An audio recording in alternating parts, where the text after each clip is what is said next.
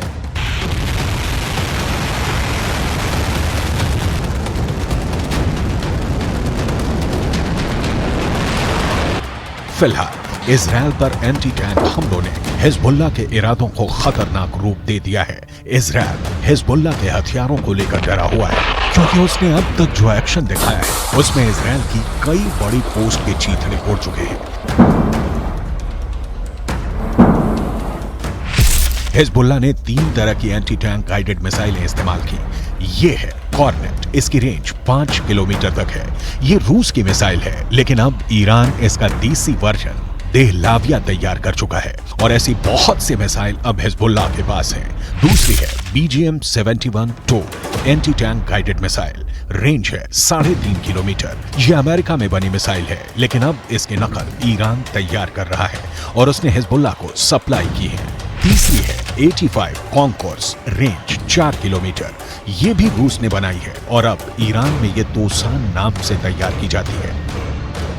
Israel ने Syria से खतरे को देखते हुए गोलान पहाड़ियों में भी टैंक पहुंचा दिया है।